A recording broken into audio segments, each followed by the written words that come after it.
Spider-Man, the Chainsmokers, Pharrell Williams, James Cameron? With Jim Cameron. Jim and I actually worked together. Jim is one of the greatest, and Jim's use of the Venice camera, Jim Cameron would not use it. So I know Jim quite well. That's most of what I remember from Sony's CES press briefing this year. Despite announcing new, giant TVs, headphones with voice assistants baked in, and a wireless turntable, none of that really showed up in the press briefing. Sony's Consumer Electronics Show event wasn't really about consumer electronics. In fact, it was pretty much about everything else.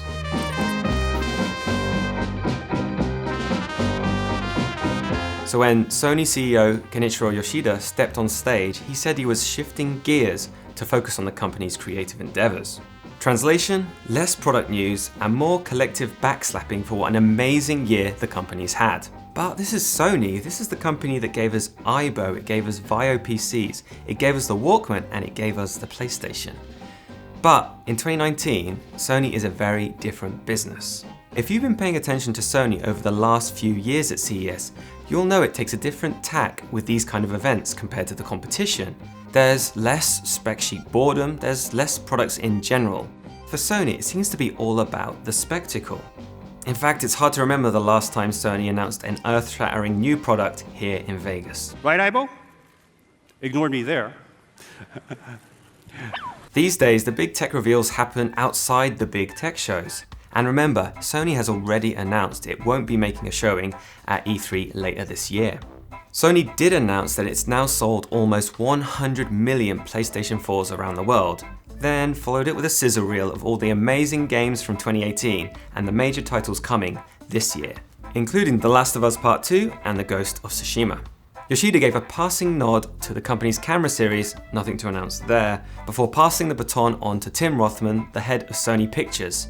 He said Sony's vision was to become a creative entertainment company. While Rothman had plenty of movies to tease, like the Men in Black sequel or even the Jumanji sequel, he went straight for the Golden Globe winning Spider-Man Into the Spider-Verse. And I don't blame him. In the end, a third of the 45-minute briefing was spent on Marvel's new animated feature. In the middle, yes, we got a brief mention of Sony's newest TVs, but the towering monoliths were more compared to the professional level OLEDs that filmmakers use. Phil Lord and Chris Miller, the creative duo behind the film, explained how they tried to make it look not like just another CGI movie, but more like a comic book. It was fascinating, but what was Sony trying to tell us? Never easy following Spider-Man. Sony Music up next had no shortage of famous names to drop.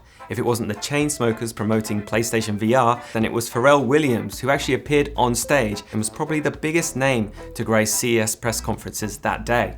Unfortunately, he stumbled over the script a few times. But as an artist, rewind. And oftentimes we would always see, pause it for a second, please. I didn't expect to see the... But what he did have to say was mostly adulation for Sony and the things it does. The major takeaway seemed to be that he loved the Sony Aibo, and he owns one. And I have the Aibo already. I'm not sure, but that might have been the biggest news of the whole thing. Can we make some more of those, please? Yes, we will. So why is Sony doing this? Maybe it's just because this is where the money's at. PlayStation has been Sony's success story for years now, and its motion picture arm has recently seen profits triple. The company is wise to play to its strengths, but the E in CES stands for electronics, not entertainment.